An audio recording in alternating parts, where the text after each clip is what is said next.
Hi, it's me from colouringqueen.net, and today I thought we'd have a quick Halloween colour and chat. So I've got this cute little image from Molly Harrison. I thought I'd just add some marker down the bottom, make it a little bit easier.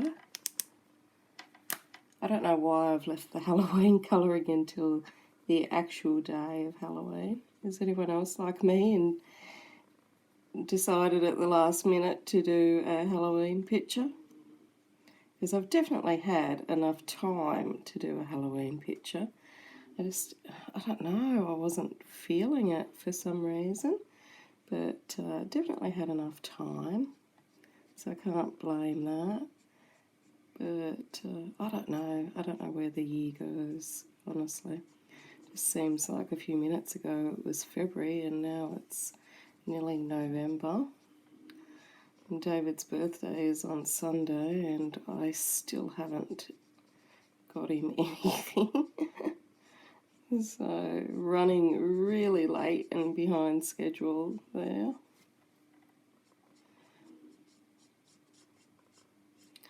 I felt like a cute picture today, so Molly Harrison is always good when you want something cute. I don't want to be frightened or scared. I know a lot of people really like the more scary pictures, but I'm a wuss, you know, what can I say? You guys know that about me. I'd be quite happy if Halloween was more bunny orientated personally, but I might just add a bit to this broom while I've got that one out. So what's everyone working on today? Is everyone going out and doing something for Halloween? In Australia it's not as popular as in the US. I suspect it might even be more popular in the UK, I don't know.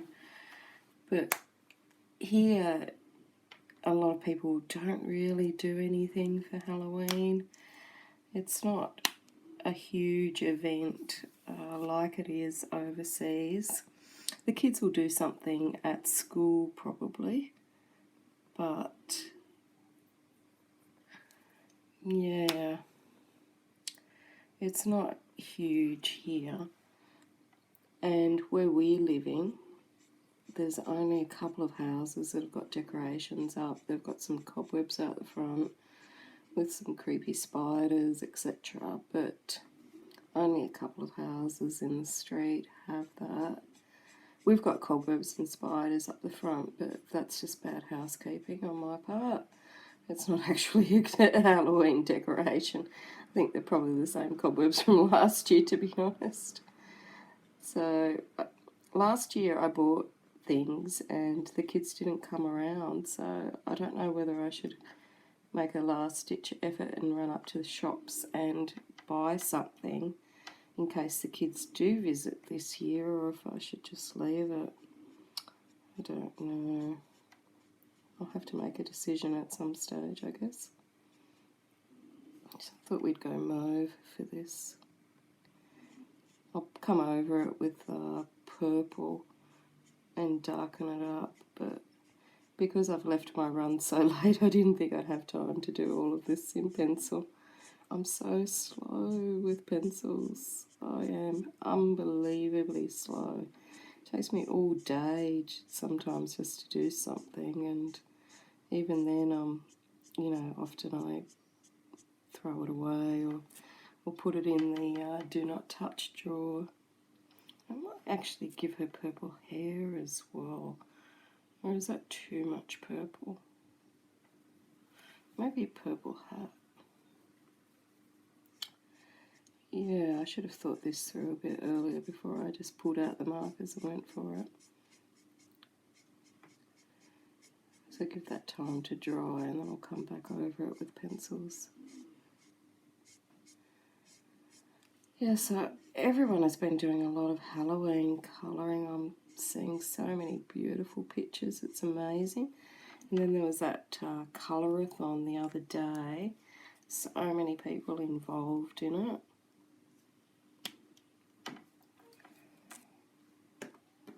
I'll come back and do that broom too.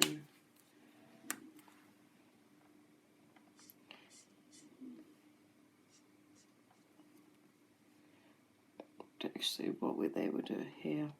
I'm going to make that brown, I think. There's so many people involved in the colourathon, and it looks like it was loads of fun. I tried to catch a few streams, but it was pretty busy, so I didn't get to everyone. I can always watch them on replay, especially handy if at other times you still want to do some spooky colouring. And so many great books out there that people are using too. So much loveliness.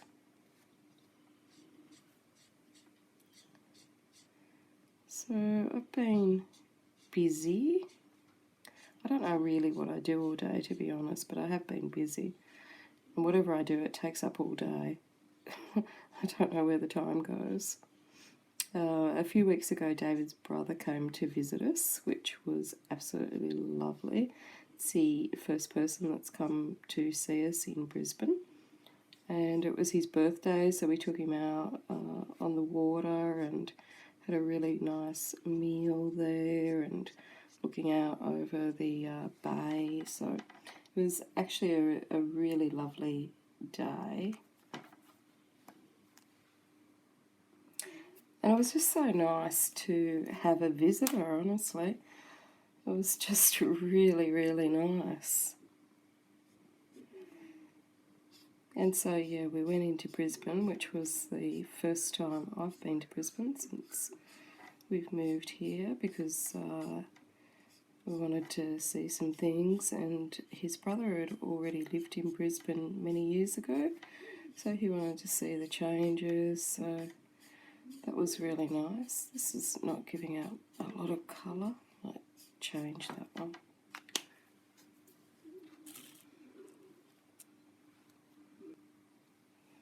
Yeah, so we had a good time, and it was just nice seeing someone, you know, familiar face.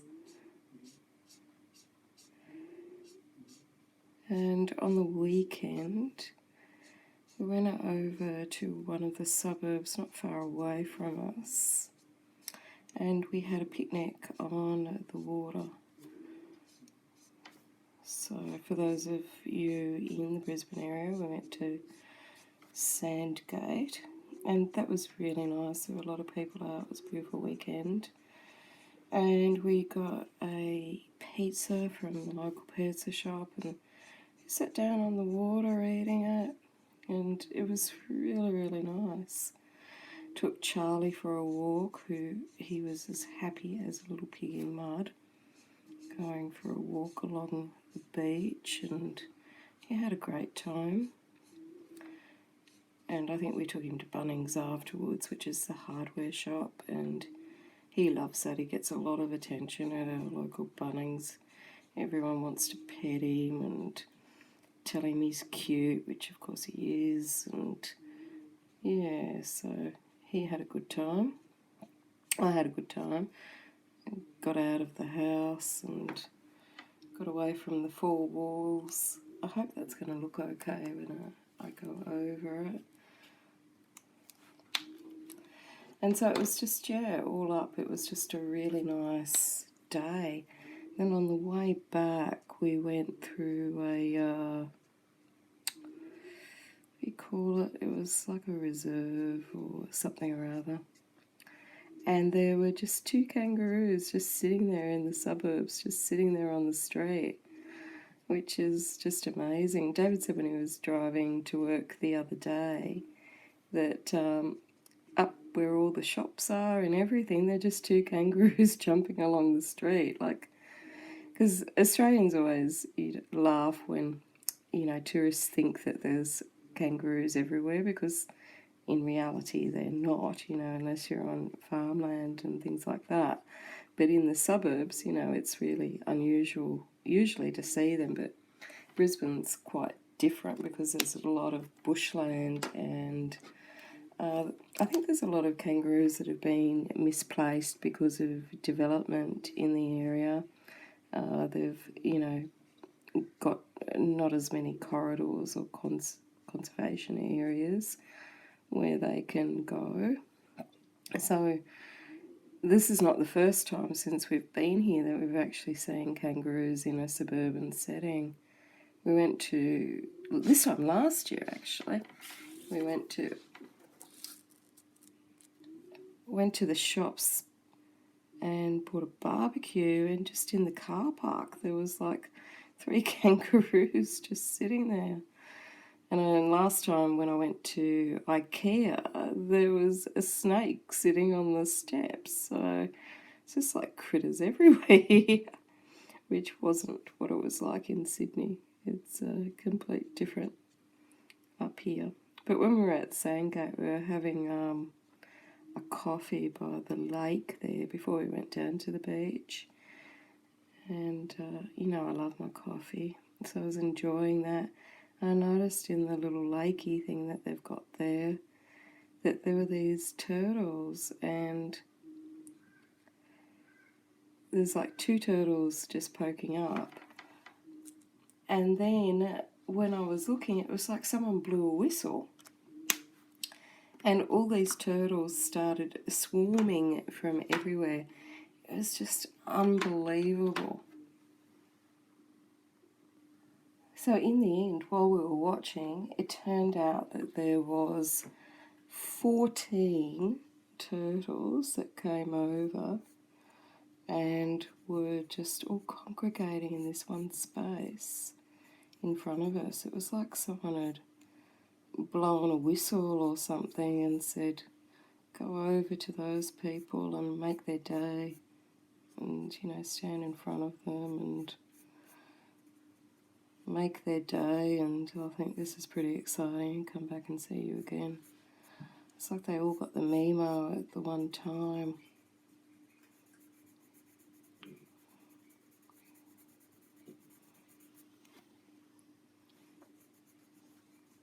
I didn't really think this through before I started colouring it. I should have thought about what colours and where I was going to use, but I didn't.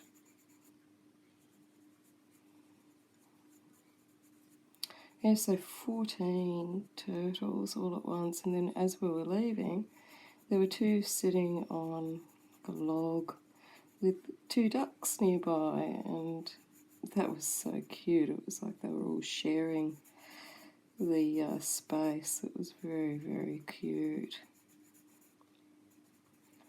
So, yeah, lots of nature. I just, I hope that we don't get any nature in our house, and by nature I mean snakes especially, because we've got a lot of plants, etc., and I really would hate if Charlie was out there exploring and he got bitten by a snake, and more to the point, I'd also hate it if I got bitten by a snake or anything like that. I just don't want anyone to get bitten, basically. And, I mean, not all snakes are dangerous, obviously, and venomous, so, but really, you know, when you see one, you don't really have time to check your phone to sort of, you know, see what type it is. Usually you're too busy panicking or whatnot. But I grew up on a farm, so we had our fair share of snakes, but I still don't know snakes well enough to be able to identify, you know, which ones they are.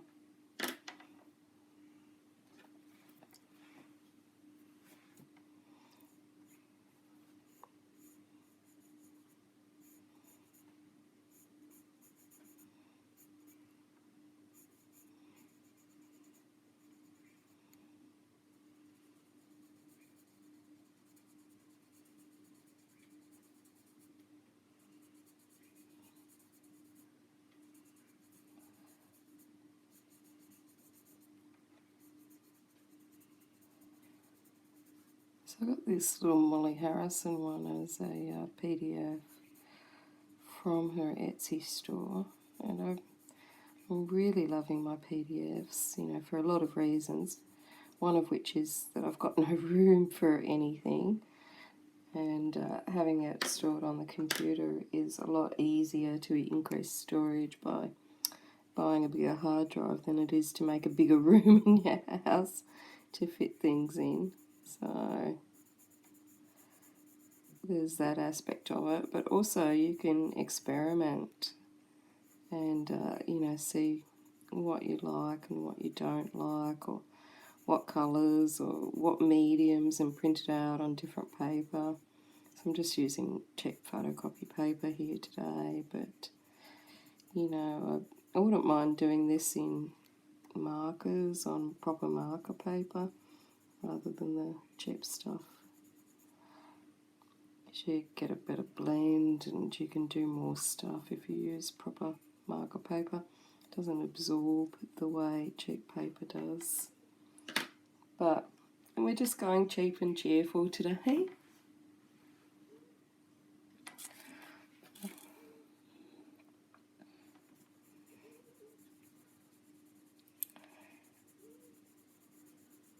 I'm pretty sure I'm probably going to run out of battery before this finishes. And here Charlie's snoring beneath me. So I bought them both little Halloween outfits from the discount shop. Got Millie some devil ears, which she's wearing, but she's sitting on the desk and she hasn't come over to sit on the page, so I don't know if she's going to show them to you or not today.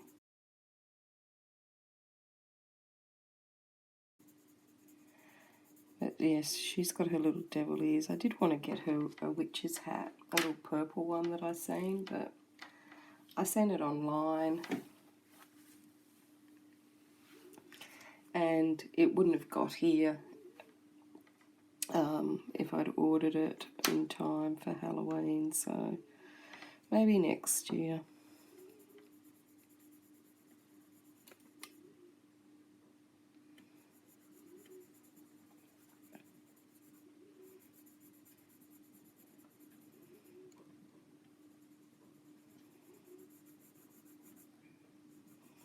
I guess, after tomorrow we'll all be doing the Christmas colouring.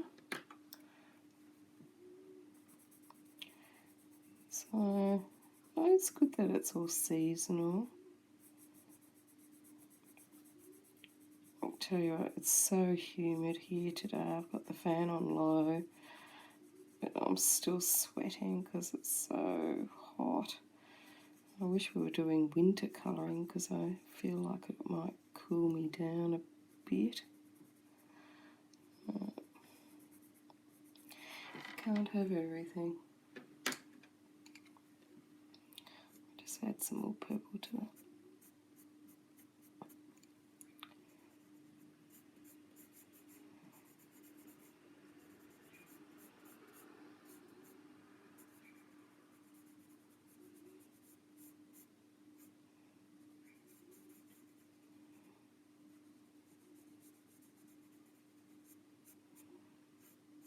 I do wish though we had Halloween in Australia when I was a kid, because I would have gone to town totally with all that free candy, or lollies as we call them here in Australia.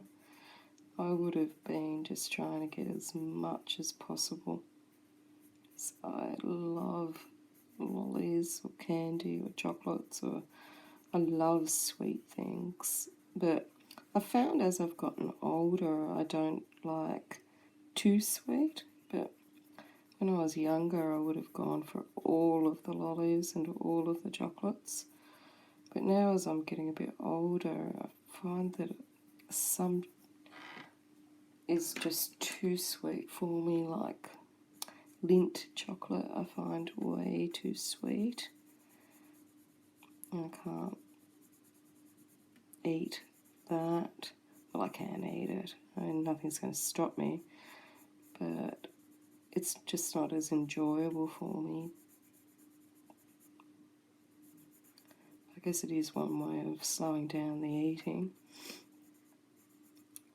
My mother-in-law always gives me Lindt chocolates at Christmas, but David ends up eating them all because they're just too sweet for me.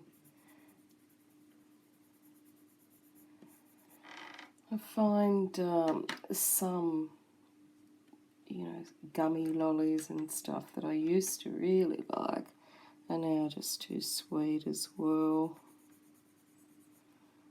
But I'll still eat them, I just won't eat as many. But if I was doing the Halloween thing, I'm sure I'd make an exception and have a giant one of those jack-o'-lantern things that the kids carry around. I'd have a giant one of those, and I would be filling it up and dropping it off and coming home and making myself sugar sick. So it's probably a good thing that they didn't have it when I was a kid.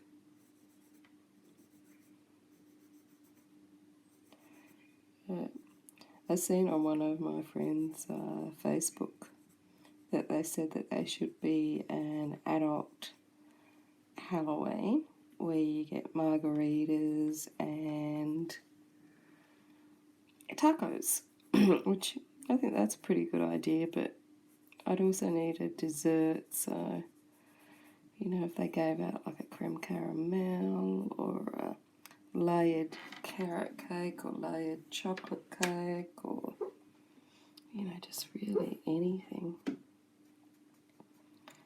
It's such a sweet tooth, it's not funny. I also like savoury as well.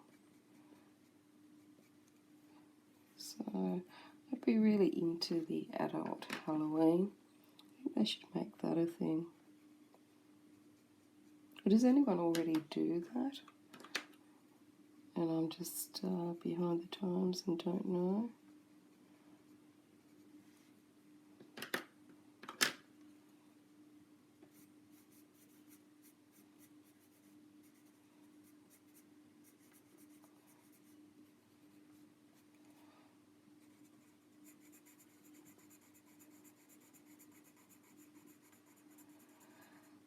So this week I went into Brisbane. It's the first time on my own since I've moved here. I've gone into the city, and I had to catch, I was meant to catch a bus to the railway station, but the buses only go every half an hour, and of course I'd got there early and I didn't want to wait half an hour for the next bus, so I ended up walking to the railway station, which was a couple of kilometres. So good thing I didn't have high heels on, and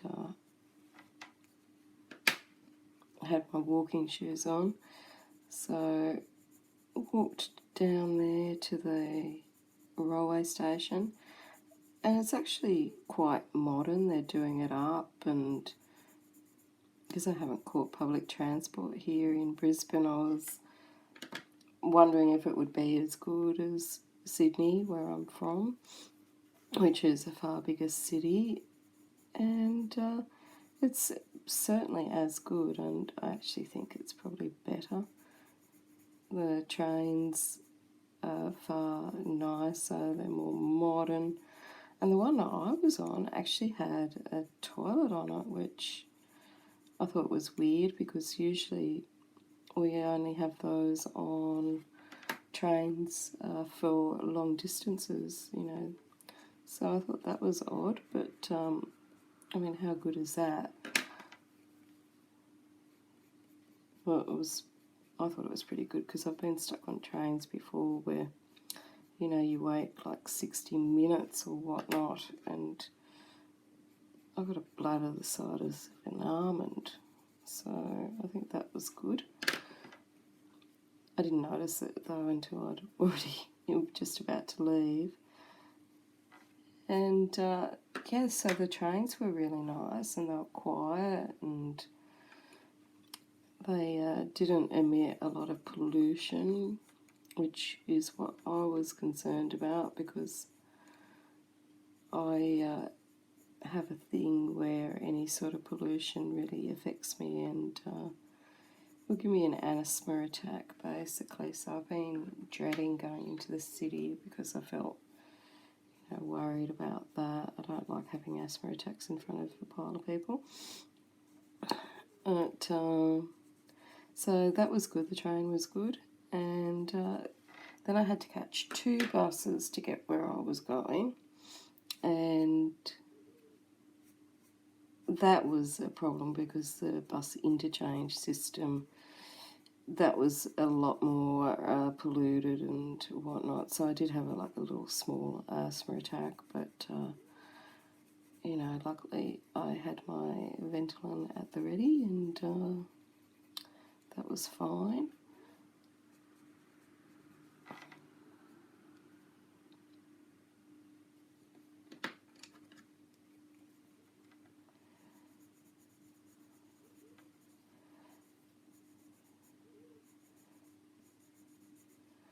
And so, yeah, and then I had to walk a couple of k's to the next place that I was going to. I do think that there was a bus that would have got me closer, but I think I messed up a bit on getting where I had to get off and whatnot. But I ended up getting 2 buses and then having to walk a couple of kilometres to the place where I had an appointment, and walk a couple of kilometres to the railway station initially. So all up, it was pretty good. And the best part of it was where I was going across the road was the Art Shed online, or the Art Shed, which is one of the big art shops in Brisbane. And I've been wanting to go to it forever and a day, because you always see it when you're looking online for some pencils or whatever. I've always wanted to go there and see, what it's like and what they've got, because even though things have an online store, you often can't tell everything that they've got. I don't know what I've done to her little top, but I think I've made a mess of it. Oh, poor little bugger. We'll see if it works out better as we go along. But I don't know what I was thinking there. I've gone all weird with my pleats. See. Anyway, it's only fun.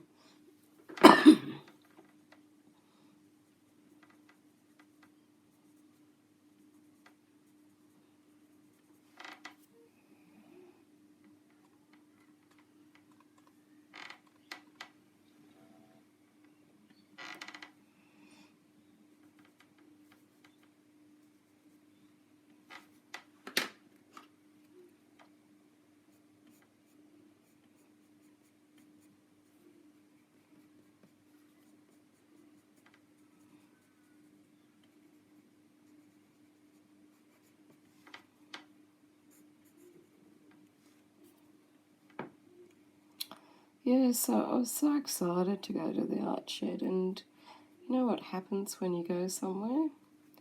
You can never, I don't know, it doesn't live up to the expectation that it had. Don't get me wrong, it's a lovely shop and all the rest of it, but yeah, it was very crowded, and they had the Prismacolor pencils right up tucked in the corner, which I thought was weird because I had to sort of really look around for them.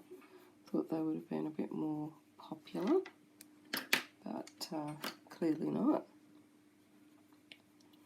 And yeah, they had heaps of stuff.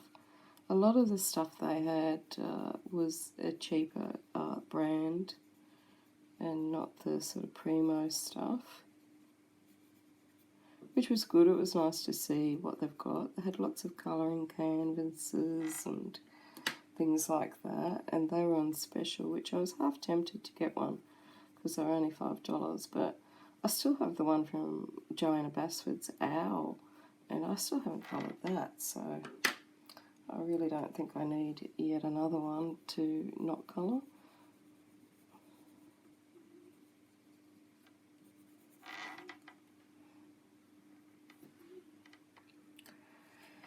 Yeah, so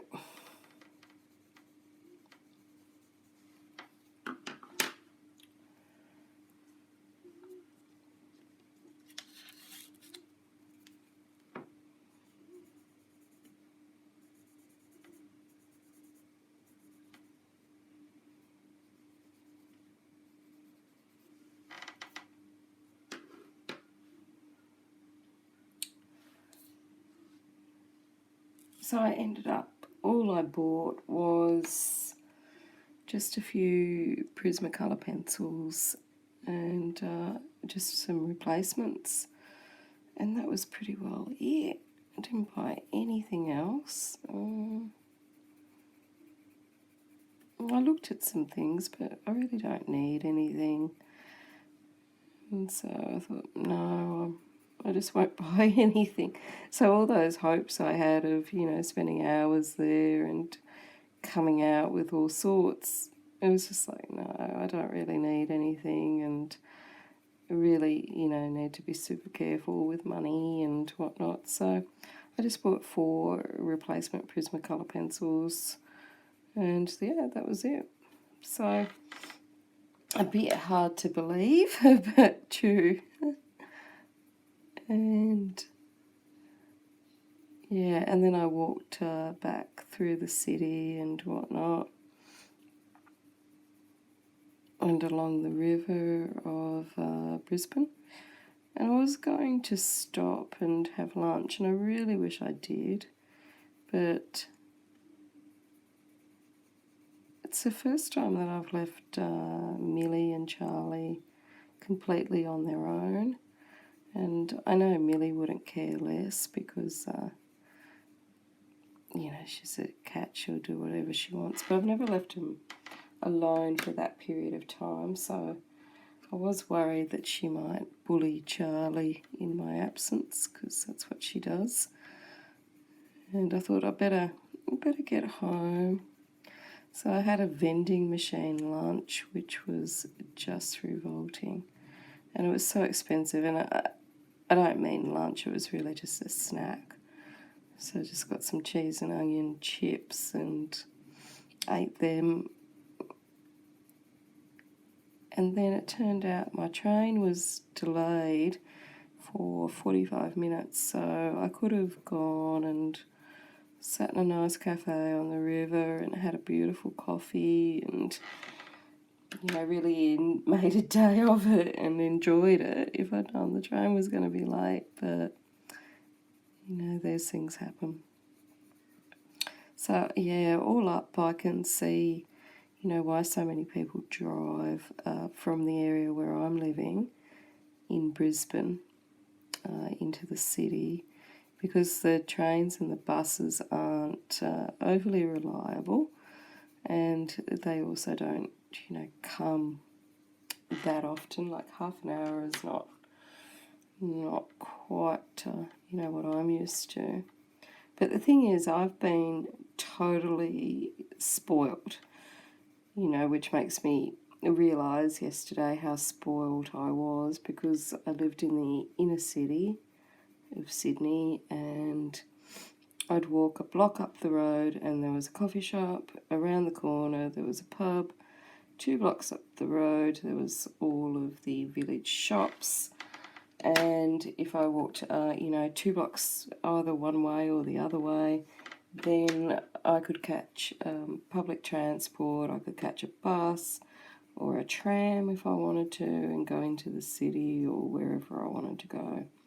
And so super, super easy and super quick. And I worked on the outer skirts of the city, so in recent years, I didn't even have to go all the way into the CBD, which I've, done for 20 years beforehand. I only had to go to the outer edge of the CBD, and I could actually walk there if I wanted to. It's only, 4 kilometres, so it's not really that far, but usually because I was carrying so much, usually I didn't walk to work, but I often would walk home, if I felt like it, and if I could leave my bag at work, my not my handbag, but my work bag, then I would often just walk home because it was often faster than catching the bus anyway, by the time the bus stopped for everyone. So I knew I was spoiled, don't get me wrong. All those years living in the inner city and, taking 10 minutes to get into the city and, being able to walk to work if I wanted to or walk home. And, yeah, I knew I was spoiled, but I didn't realise, how far away we actually were because I haven't been into the city before. And, yeah, it really made me miss the inner city. And yesterday when I went in, and the area I went to with the art shop, it's quite trendy. It's got art shops and cute little bookshops and gift shops and, cute houses and all the rest of it. And it just had such a lovely atmosphere. And it was where we stayed when we decided that we were going to move to Brisbane. We stayed in that suburb for a week, and we checked out the area. And it reminds me a lot of near where I used to live in Sydney. The same sort of vibe of graffiti and cute little bars and cute bookshops and art shops and all the rest of it. So I was really nostalgic yesterday. I felt like I was taken back to, an area that I really would like to live in, and I'd really like the whole thing of walking up the road and just getting a coffee and, having the people that the dog walkers or whatever that you get to know in areas. Because here most people leave because it takes a while to get into the city, which I discovered yesterday. It took me 2 hours to get in, but there were some train delays and whatnot. But most people, it's just not the same. And I mean, obviously I expected that that would be the case, and I'm not whining. It's just different, You try and get used to these things and adjust. Where we're living now, it reminds me a lot of the small town that I grew up in, and so I have that sort of nostalgia. But I do really miss the inner city.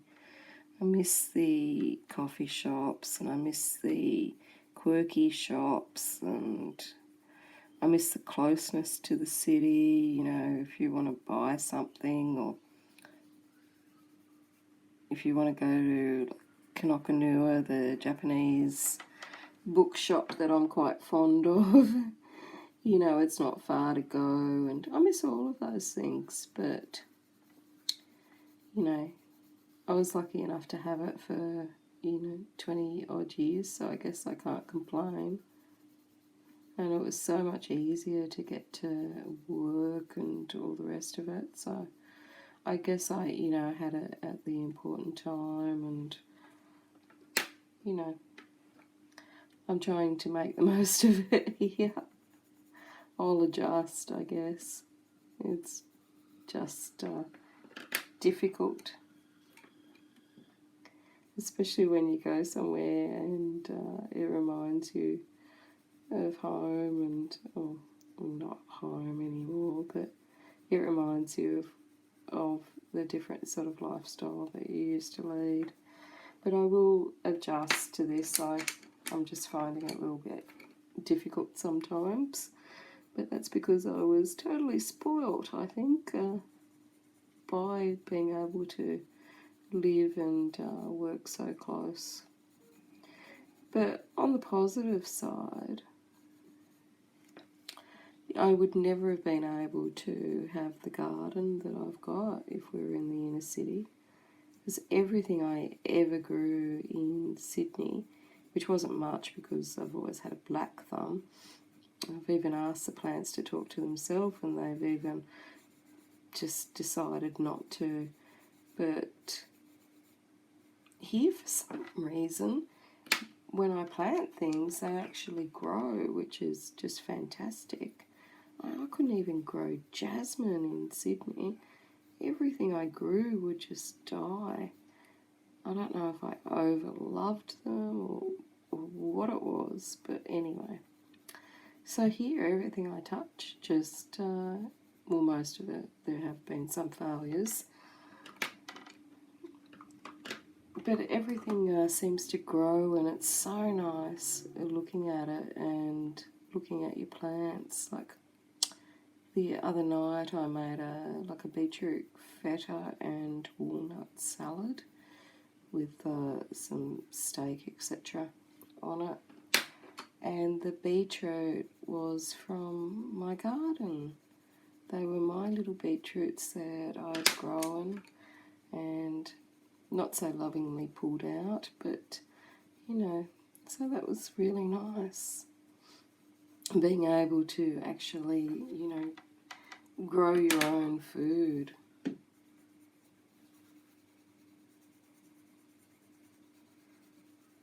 So I think I've got a bit of inner hippie in me, because I really like that sort of whole idea of growing your own food and whatnot.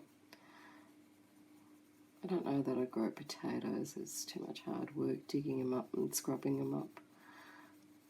And maybe carrots, because they're so cheap to buy in the shop anyway. They take up too much room. I'm going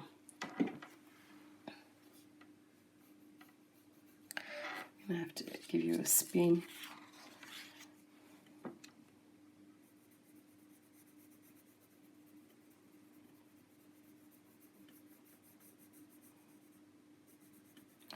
But yeah, so there's for and against of living in the city, I guess. I mean, the against was it was such a small block of land, like only 188 square metres, which this house is 804, so it's basically 5 and a bit more times bigger.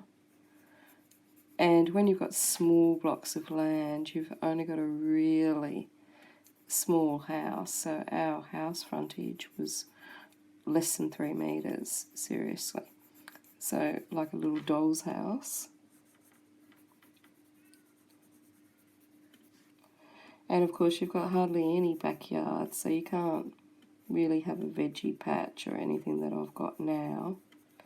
And the other thing is that you're very, very close to your neighbours, which, you know, might be okay if they're lovely people or whatnot, but I remember the Christmas that one of our neighbours got a drum set very well. It started on Christmas Day and didn't ease up for a few years of the next door neighbour learning how to play the drums right next to the kitchen window, which was not a lot of fun. But, you know, when you're that close, you hear all the sounds. So you could reach, right, put your arm out and sort of grab a cup of sugar if you wanted to. And the other thing about the inner city was there was often break-ins and whatnot, so I did get robbed 3 times in the last place, and twice while I was actually at home and awake, and they just, you know, wandered in.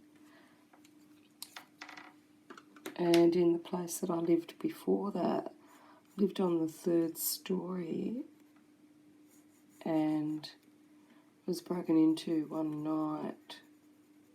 Was sound asleep on that occasion, and they climbed up the balconies and in through the window that I'd had open to get some air in, and yeah, just one woke up and they were in my bedroom, which kind of freaked me out a bit. You know, that whole fight and flight thing, I didn't do any fighting, I just bolted. And I was lucky that when they'd climbed up the balcony, they'd woken up the neighbours below me, and they knew that I lived on my own, and they'd already called the police, which was good. But they were actually looking for the people that lived on the next floor above me. So they weren't intending to break into my place. They were just a little bit off course onto the house where they were meant to have been. But obviously, you know, they shouldn't be breaking into anybody's house, and just walk up the stairs and, you know, get in that way. But I think they're having a little bit of a dispute about some illegal products. But it was scary, waking up in the middle of the night and someone's in your room. It was very creepy. So I guess that's my Halloween creepy story. I don't have any Halloween creepy stories. I do have some ghost stories, but I don't know. They still seem so real to me. But I do feel years ago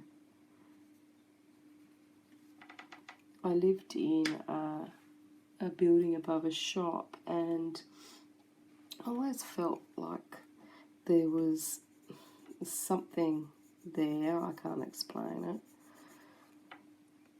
And other people that used to come in as well felt that there was also a presence.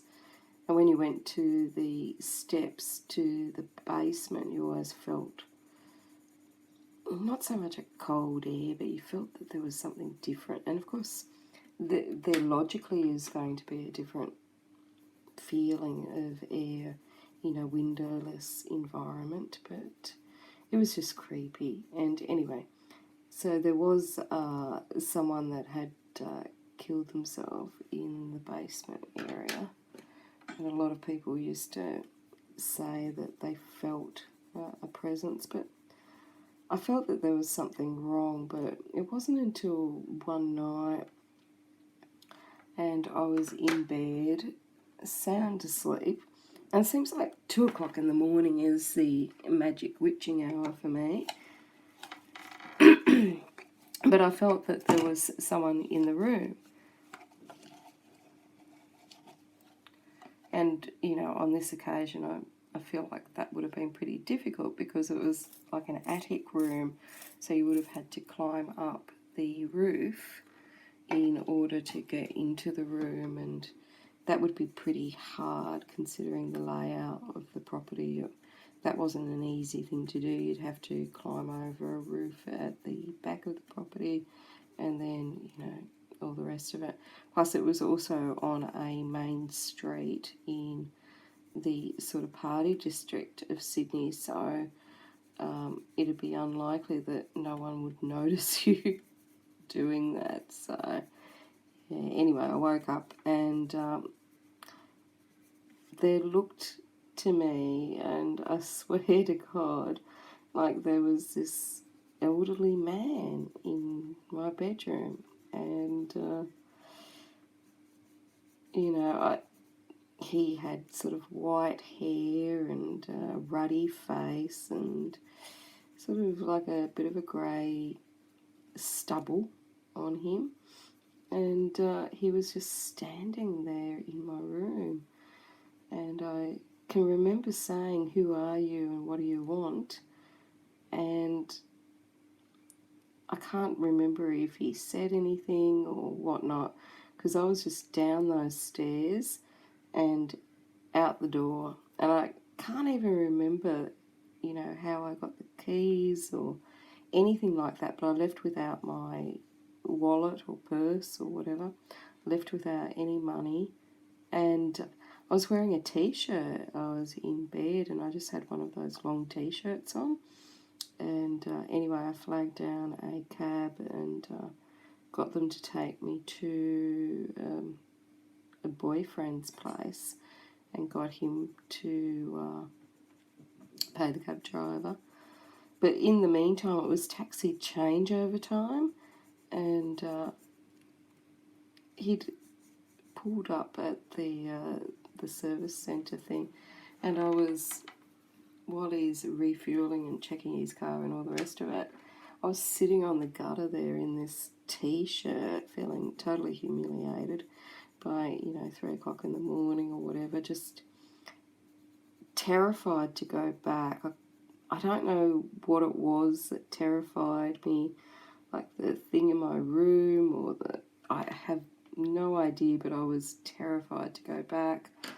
And there was no way I was going back by myself, But the next day I did go back with friends, and, everyone sort of checked under the bed for monsters for me, and, I ended up staying there and being there, and he never made an appearance again. But people that, had some sort of psychic knowledge, they used to say that he'd left when I used to talk about it, but I don't know, it terrified me, and I don't know if I imagined it or if there was something there, or I still to this day don't know, but I truly believe there was a ghost there, but I don't know. But, sometimes, you have funny dreams and you try and justify things sometimes, but I don't know. I really don't know if I dreamt it or if it was real. It certainly felt real, and even now I still feel it was real. I don't see any other logical explanation for it, but that's just me. And so I think that might be my only sort of ghost story. I have had some experiences where I've had dreams or daydreams, and I've felt like something was going to happen, and then hours later or days later or weeks later, it's just actually happened in that sort of exact sequence, and things that I said in the dream have been things that I've said out loud. And yeah, and some other experiences with cars and stuff, and the brakes sort of depressing, going down when I was driving along a highway really late one night, and I don't know, can you explain these things, or should we just leave it alone? Or I like to think that there's a logical explanation sometimes for things, but I mean, who knows what's out there. I kind of hope that there is ghosts out there. It seems like that would be kind of comforting. I don't know. Well, I don't know how I've even got onto this topic. I think I'll talk about my flowers again. But I'm going to do a little bit of work on her off camera, and I shall come back. So I'm back. I had to go and recharge my camera, and of course while I was doing that, my mother-in-law rang me, and she was on the phone for 2 hours, which it was really nice to hear from her and see how she's coping. It's not yet been a year since her husband passed away, but it's been a real change for her. Like, she's taking driving lessons because he did all the driving, and although she's had a license, she hasn't driven for 50 years, so she's been having her driving lessons, and she was telling me about it, and sounds like she's going really well, but she needs a little bit more confidence, which is, I know when I don't drive for a while as well, my confidence just goes downhill completely, so I can understand how she'd feel. So yeah, she's been having the driving lessons and getting around, and she's got a lady that she goes and just sort of makes like a morning tea for people in need. And it's really lovely because she was never doing that sort of stuff before, and so it's really got her out of herself, and which is nice because it's a big change for what she was doing before. She pretty well kept to herself, and she did play tennis once a week, but a lot of the ladies in her tennis group have kind of aged out of the game because they were a bit older than her, and but she's been playing with the same ladies for like 50 years, and she's the youngest. But now I think they do more giggles than playing. But yeah, it's been good for her in a lot of ways.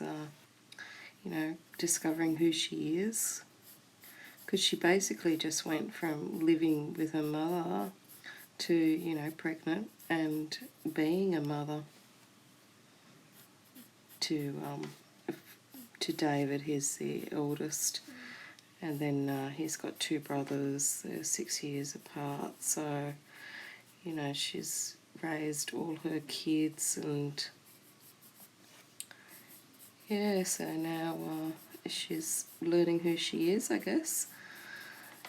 So I was on the phone to her for 2 hours, which was really lovely because the only family I've got is David's family, so it would be pretty awful if we didn't get along. Like, you often hear about people not liking their in-laws or whatnot, but I always liked David's family, and his mother and his dad when he was with us, and yeah, so it's good that she thinks of me and goes to the trouble to phone me up and see how I'm doing. So that was nice. And yeah, we were thinking about maybe they'll come up for after Christmas. For Christmas Day, they're going to David's middle brother, the next one in age after David. And we won't be going there because that will mean going back to Sydney, which we won't be doing this year.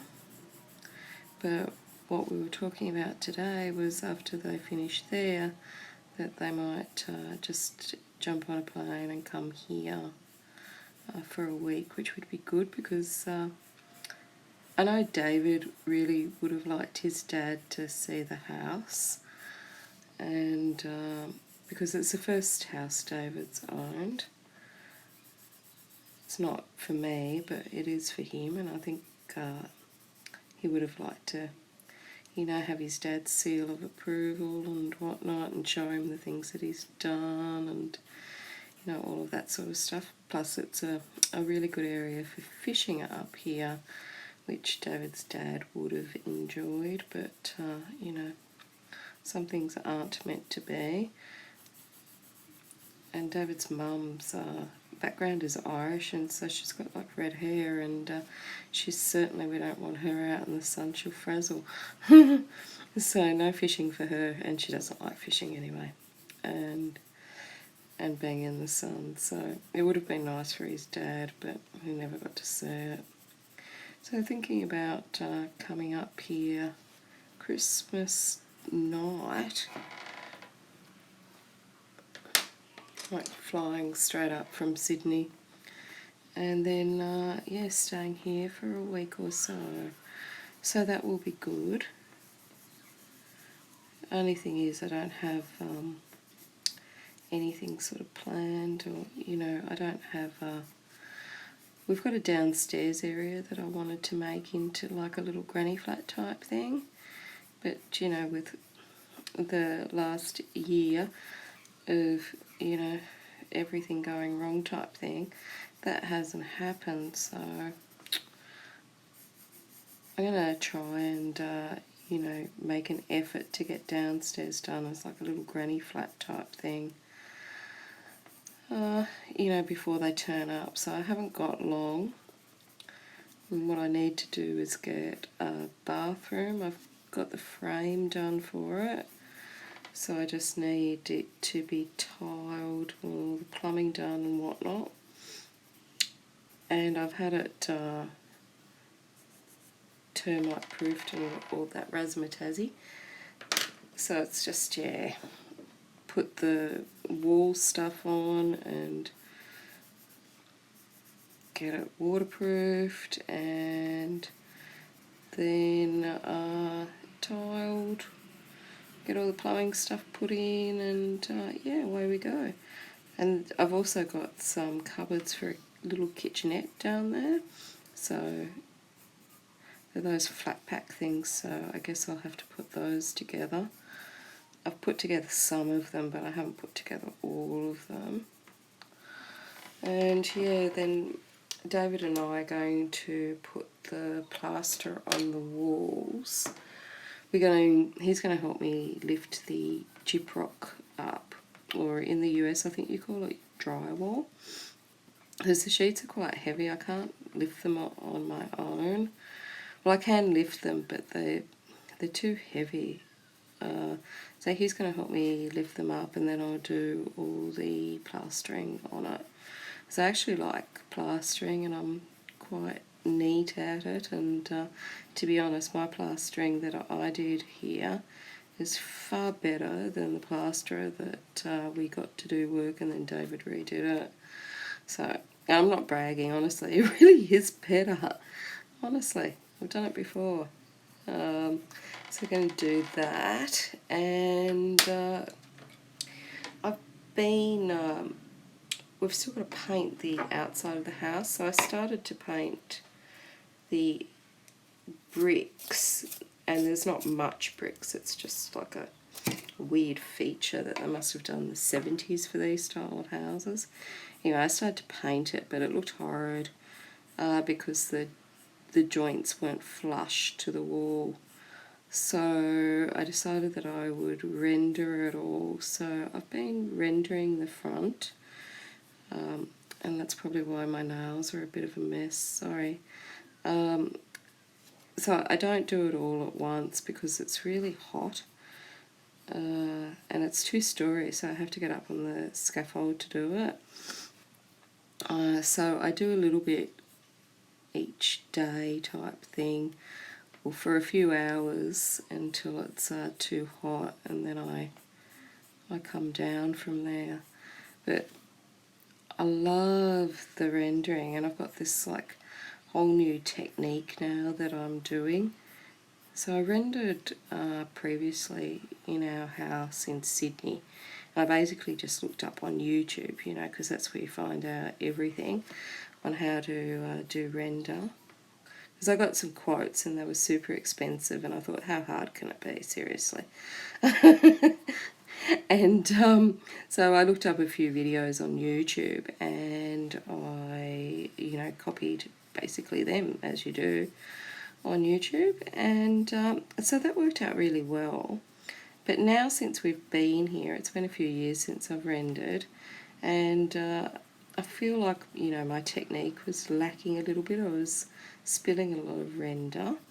So I've developed a new technique which I feel, you know, pushes the cement in a little bit more, and it's kind of fun. It's like icing a cake, and I've actually enjoyed coming up with my new technique and sort of finessing it a bit and whatnot, and it actually looks very good. All the neighbours and dog walkers are commenting on it when they go past, which is nice.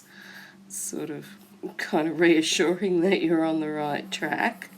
So, and plus I've got my technique down pat, and I feel like I'll just be absolutely perfect on it, just when I run out of brick, you know, because by the time, you know, I've practiced it enough, I'll be out of anything to render. So if you need something rendered in Brisbane, just call me over. got this whiz-bang technique. It's not really whiz-bang at all, but I've got this great technique happening now, and you know, it's working out really well. So maybe I could get a job doing rendering, but I'd hate to be in the heat all day. But yeah, I've got a little bit more wall to do and to render, and then it takes 3 days because it's an acrylic render before I can paint it, and so then I'll be able to get the front of the house painted, which will be nice. And I really want this done before David's mum comes up at Christmas time, because when David's dad was still with us, she never liked to travel at all. She didn't like to leave their house, and so I was absolutely stunned when she said that she would come up, because when we said we were moving here, she wasn't that keen on coming up to even visit. So I want her to be, you know, as happy as possible here and to really enjoy her stay. So hopefully that she will come again, and plus, you know, I think it would be really good for her as well, because she's doing all these things that she never used to do, like driving and helping out at churches and all of this whole different world for her.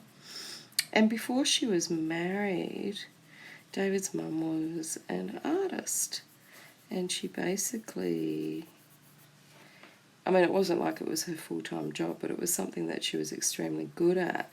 And at one stage she was going to throw out all her artwork, and David and I kept it, and we've actually got it in one of our storage boxes, because she was just going to throw it in the bin. I mean, she was really good for someone that was never had any lessons or anything, and her artwork's beautiful. But you know, when she had the kids, you know, it was sort of decided, you know, that she would give that up.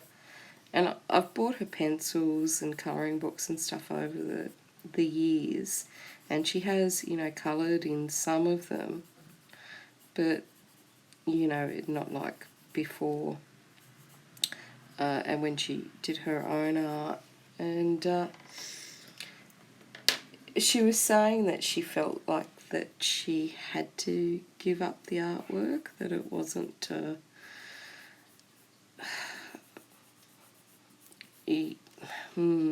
it's sort of hard to say, that it just wasn't, you know, part of what the marriage was going to be. And don't get me wrong, David's dad was a lovely man, absolutely lovely. But yeah, so I'm thinking that maybe now she might, you know, feel the urge to go back to that hobby. And if that's the case, like, I've, you know, got things here that she can take with her and, you know, whatnot. And because she was talking about making one of the rooms a little art studio. So, you know, I'd like to encourage that with her if that's what she wants. And I've certainly got plenty of art supplies and things that I bought her that she never used, I've got as well, and I haven't used them either. So they're still in pristine condition for her, should she decide that she wants to, you know, do it again. So maybe seeing the colouring cave with all the art supplies and papers and you name it, she might get inspired to take up that pastime again, which would, I think it'd be lovely for her if that's what she wants to do. But, you know, obviously up to her. Really liking that green. I don't know what to do here, and I was so busy gabbling on that I forgot about this little stripy thing. We'll just do that green, I think. Talk about lazy. But I was so busy chatting away.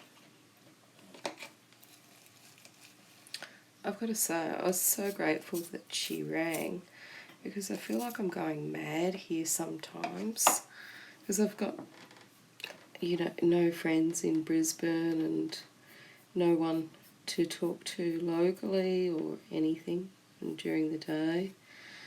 And I feel like actually I don't have real life friends anymore. I feel like we've all sort of, most of my really good friends unfortunately over the last few years have left the building, and the rest of them I don't feel that we're overly close anymore. I feel like we've gone our separate ways, and now it's kind of awkward, to reconnect. I don't know. So anyway, it was nice of her to ring and sort of see how I was, rather than, ringing just for David, just to, nice to know that there's another human being out there that, wonders how you're coping and whatnot.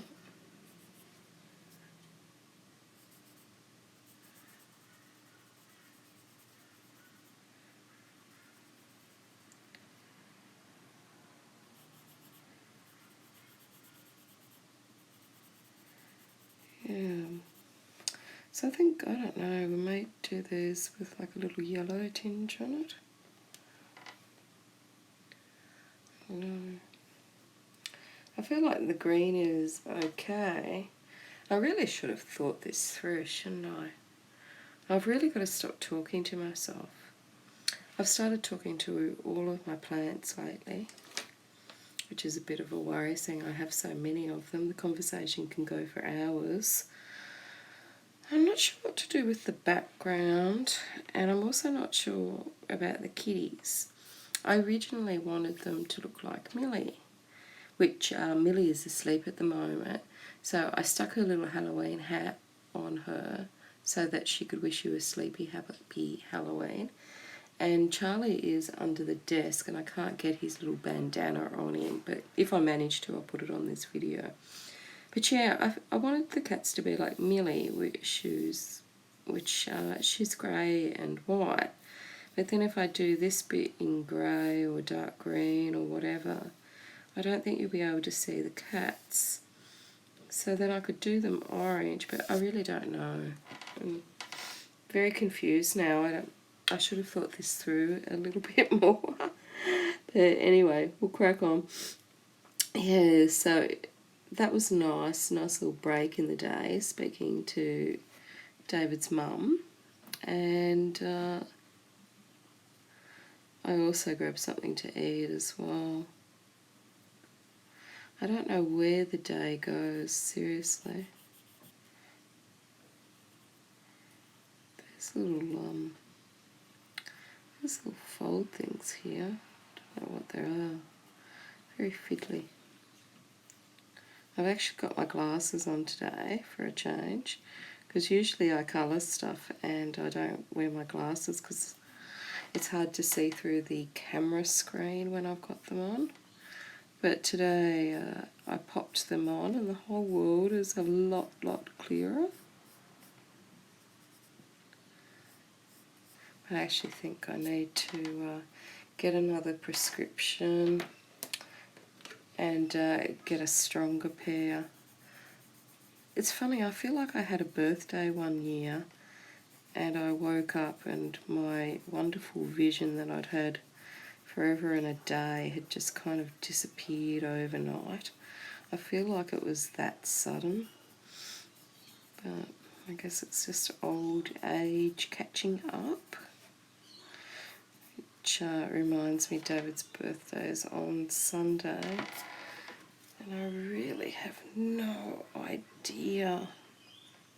He makes it really difficult too. He keeps saying, oh, I'll have a look for something and I'll let you know, and it's like, well, when are you going to look? Saturday? This is getting ridiculous now, because I rarely go out, so I need to order it from Amazon Australia or somewhere that delivers, or somewhere where I can go and get it, his gift. And he's leaving it a little bit too late for me to do that. So I don't know, he might end up with just like a little wrapped up box full of nothing at this rate. Which he keeps saying that's what he does want, but I don't believe that. So I'm not sure what to do about the kitties. and the background. So I think I'll have a think about that off camera. But in the meantime, wherever you are in the world, I hope you enjoy Halloween, and if you're celebrating it, I hope you have a fabulous time. If you're staying at home colouring Halloween pictures, I hope you enjoy them. And I'm going to eat all of the Halloween candy on your behalf that might cross my way today. So that's it from me, and until next time, happy colouring.